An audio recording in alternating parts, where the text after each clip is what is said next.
Hi everyone, welcome back to 33 Founders. We're thrilled to be joined with Erica Bell and Katie Finnegan, the founders of Hukkster. Thanks so much for joining us, guys.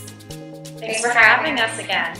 So, between funding, updates to the Hukkster app, and moving to a brand new Soho office, what's the highlight of the last year been? I think really it's just, the pace with which we see change, I think is just so rewarding. Having worked in corporate jobs where everything is like, a big year, 2-year, 3-year plan. And I'm not saying we're not strategic and don't have long-term plans as well, but, we decided we needed a new office. We were outgrowing our space where we were squatting. And then literally a month later, we were moved into a new office and we have our own space. So just the pace with which things go has been really fun. Yeah, actually, for a short while, we bunked up with Refinery 29. So yeah, this is office number 3. We're excited about this one. All right, and it's also your company number 3 together. So you guys started at J. Crew, and then you did consulting, and now you're still doing this. And what's so interesting to me is the chemistry between you two is still so great. And for real though, it's a rare thing, and I mean, a lot of people think that you can just start a company with your friend and it's gonna go perfectly, but most of the time you find that it's disastrous. But you guys are such a rare exception, and I love it. But so, when you're looking for a co-founder, what are the most important qualities or things that you have to get in place?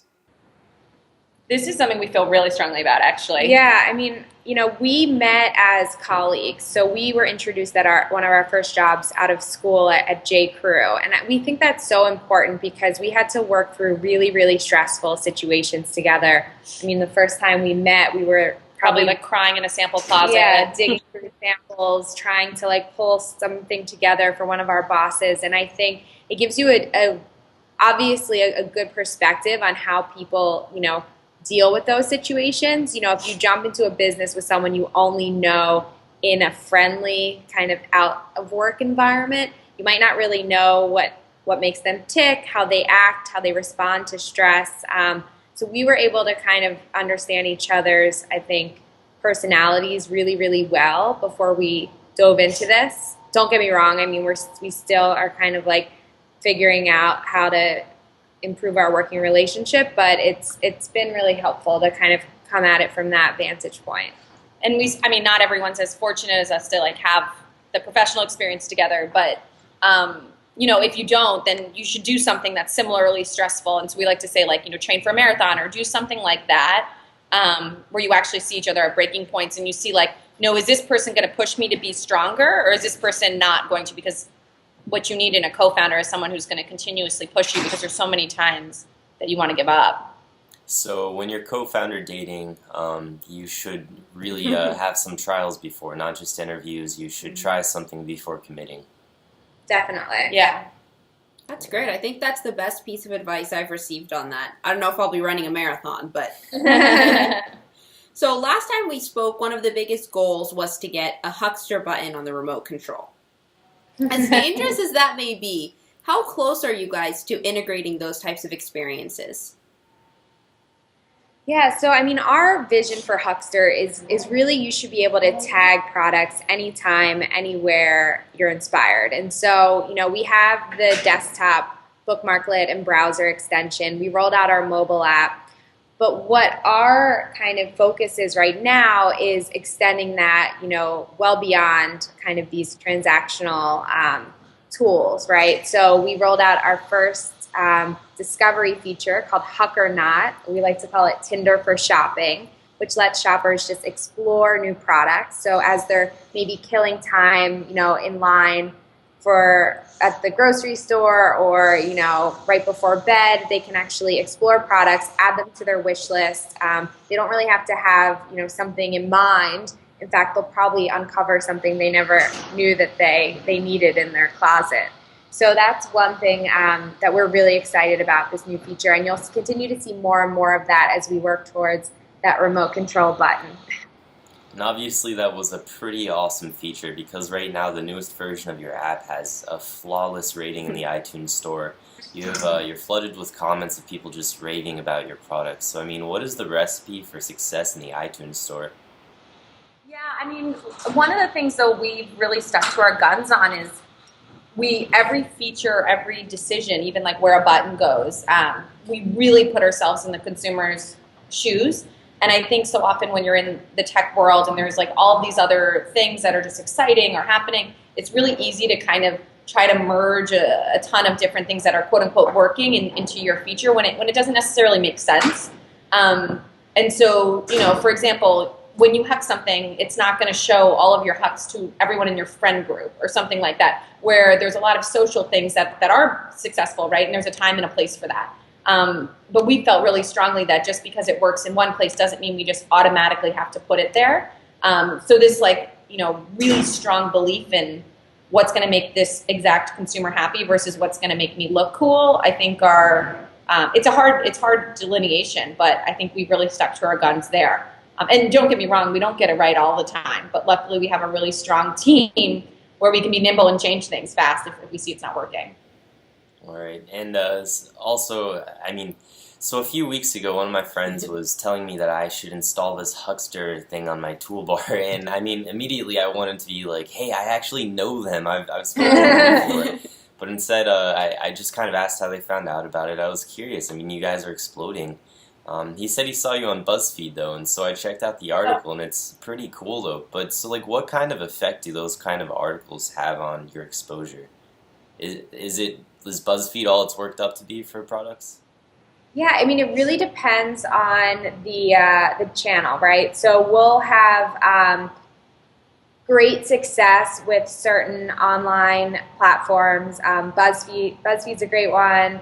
Refinery29, they've been a huge supporter. Others, we won't see that immediate hit. It has a lot to honestly do with placement on site, time of day, not necessarily the publication itself sometimes. Twitter is a huge way to get eyeballs back to their site. So if a publication quotes us in an article or talks about Hukkster and then tweets it out, we'll see a tremendous response. So there's definitely like a science to it. It's not necessarily always about the publication itself. Some of these platforms get tens of millions of site visits every day, and they're still not able to point those eyeballs to our site, and it might just be because of where the article is placed. And it depends sometimes. Like I remember, I forget the entrepreneur article, but the soundbite they had for us was like really funny. Something about finding your soulmate. Your soulmate, yeah, finding your soulmate. And so they tweeted this like funny soundbite, and that made it way more viral than, I mean, if they just had something a little more kind of generic. So sometimes it's like those tweaks in the soundbites that really make a difference too. Well, that's a good tip for us, so Yeah. thank you. Now that you guys have the product and the user experience going pretty seamlessly, and like you said, your team's been growing, you said you're going to focus on marketing with this new round of funding. What are you guys planning on employing? Because you already have a 70% email response rate, so that's amazing, and people strive to do that. How are you going to balance that with some new ideas? Yeah, so I mean, definitely. We're seeing tremendous engagement on the platform. So right now, it's all about getting new eyeballs, right? Getting that friend that told you about Hukkster to tell, 10 more of his friends. And it's funny you ask, because just today we've launched our first referral reward program. So now when you refer a friend through our site, you'll get $10 in form of a Visa gift card. Your friend will get $10. You can use that, through Hukkster platform to buy more products. And we're hoping that really, lights a fire and gets some of our evangelists sharing the platform even more than they are today. We're also working on some digital ad campaigns through great channels like Facebook, like Twitter, where we know this audience really spends a lot of time. And I know you guys have mentioned that Facebook is really great for you, especially because of the demographic. A lot of companies seem to struggle on Facebook, not able to get likes or comments. What's your secret been? After the new algorithm. Yeah, I think it depends on the ad unit, right? So yeah, the likes in the algorithm really does make things, really hard. And some of it's also about us internally making sure our posts are because we used to do it ourselves too. We would take our posts and we would cut and paste and post it on our own instead of sharing that post. Well, that actually is hurting our ranking in that algorithm. So how do we make our posts to encourage someone to actually click the share button versus cut and paste that content into their status? But what's been really successful for us is more so some different ad unit buys. So ad units to get people to install the app. That's really been more successful than how we can get certain content on our site more shareable or more likes. We're still trying to crack that nut. But yeah, that algorithm is constantly changing, so I think it's a little bit hard too. Mm-hmm.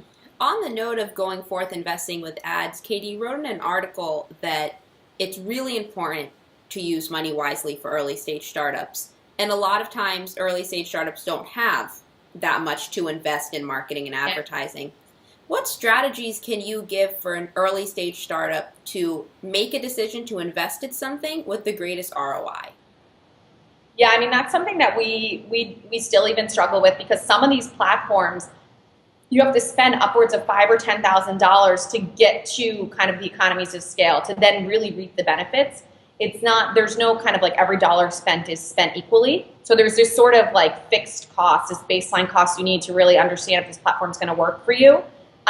So what we've definitely agreed to some of these platforms and trying them out. But I think the two things that we've done really strategically, either before or during that test, is we talk to a lot of their references. So other clients that are similar to us that are trying to speak to a similar demographic, so we can learn from their tests, right? So did they need 20 grand to really reach their kind of max or the real kind of ROI capacity that they needed? Or did they see early on it was working or it wasn't working and able to ship things? And then secondly, I think, especially if you're using other agencies or different sort of platforms, you just have to have a lot of constant communication, and you can really understand if they're really kind of engaged with what they're doing with you, or you're getting some sort of bystander or sort of junior person that's making decisions with, really substantial amount of money from your bank account. And so as long as you kind of keep a pulse check on who's making those decisions, as well as talk to someone who's worked with them in a similar capacity, you can hedge your risks a little bit with that large check size. Great. That's perfect, tangible advice that I think we can all use. And I want to close also with a goal that you had stated early 2014, Erica, of just being present. And for early stage startups, it's difficult to not constantly have work on your mind. Mm-hmm. What are some techniques you can share with us, each of you, on keeping perspective as you're building a company? Yeah, the whole being present thing is still being worked on for sure. There's definitely a lot of times where we find ourselves in the weeds just because we're still a small team and a lot of stuff has to get done. So, personally, I like to block some time in the mornings. That's when I feel like I'm kind of sharpest to think about long term, what are some goals that we're marching towards, what kind of strategic opportunities might exist. Honestly, those thoughts happen most often in the shower, on a long run. You find those moments where you can kind of clear your head and just think about, okay, this is where we're at, this is where we need to go, and kind of start to strategize more high level versus letting kind of the day-to-day work take over. And that's just, something when you're so passionate about a project, you can't help but find that time. But it's definitely hard. It's hard, and you have to sometimes make a conscious effort to clear a couple hours just to brainstorm and think about things. Yeah, mine's very similar. It's just about, setting boundaries. Definitely working out. I love going to SoulCycle and just having that sort of free time where you can clear your mind. SoulCycle is very much about, no cell phones in the room. You're not allowed to think about anything else. And while I am, thinking about the workout, I'm also having my brain turn about other things that are a little more strategic in nature. And then I think at the end of the day, I do really try to set boundaries as to when I'm stop looking at my phone. I'm still definitely thinking about work and other things. And maybe I'm have a little to-do list by my bedside table where I think of things that maybe I wouldn't have otherwise. But that constant kind of tag into your phone, I think is actually more hurting yourself than it's helping yourself. Perfect. Thank you guys so much. I think we'll end with that because that's the best piece of probably the best piece of advice you can give me. It's something I definitely struggle with, but something that every entrepreneur, regardless what stage they're at, will find really beneficial.